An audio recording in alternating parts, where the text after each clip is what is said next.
歡迎大家嚟到小窮仔嘅頻道。今日係2025年11月5號星期三。以下呢就由我小窮仔同大家睇下呢則新聞啦。咁呢一則新聞呢就嚟自11月5號 Yahoo 新聞。咁我哋睇下個標題先。準鳳凰下周靠近呂宋，天文台料下周中期廣東沿岸天氣較涼。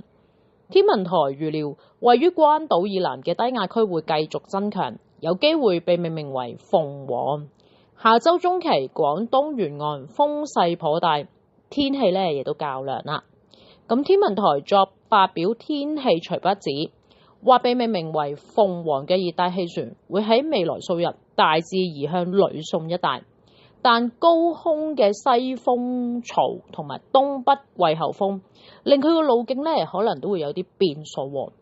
天文台分析有兩個嘅可能性啦，稱如果熱帶氣旋採取較為接近廣東東部沿岸嘅路徑，受其外圍環流及季候風嘅共同影響之下，珠江口一帶雨勢就頗為頻密啦，而沿岸地區水位亦都會較高。咁如果熱帶氣旋採取偏東路徑呢，廣東地區就會受季候風為主導啦。咁天文台指無論咩情況底下，下周中期廣東沿岸風勢都比較大，天氣就較涼啦。咁呼籲市民呢都要留意天文台嘅天氣消息啦。咁天文台9天天氣預報呢都顯示下周三氣溫呢都介乎喺呢一個21至25度啦。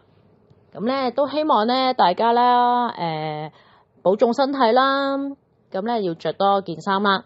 咁咧有啲乜嘢咧都歡迎大家留言俾我啦。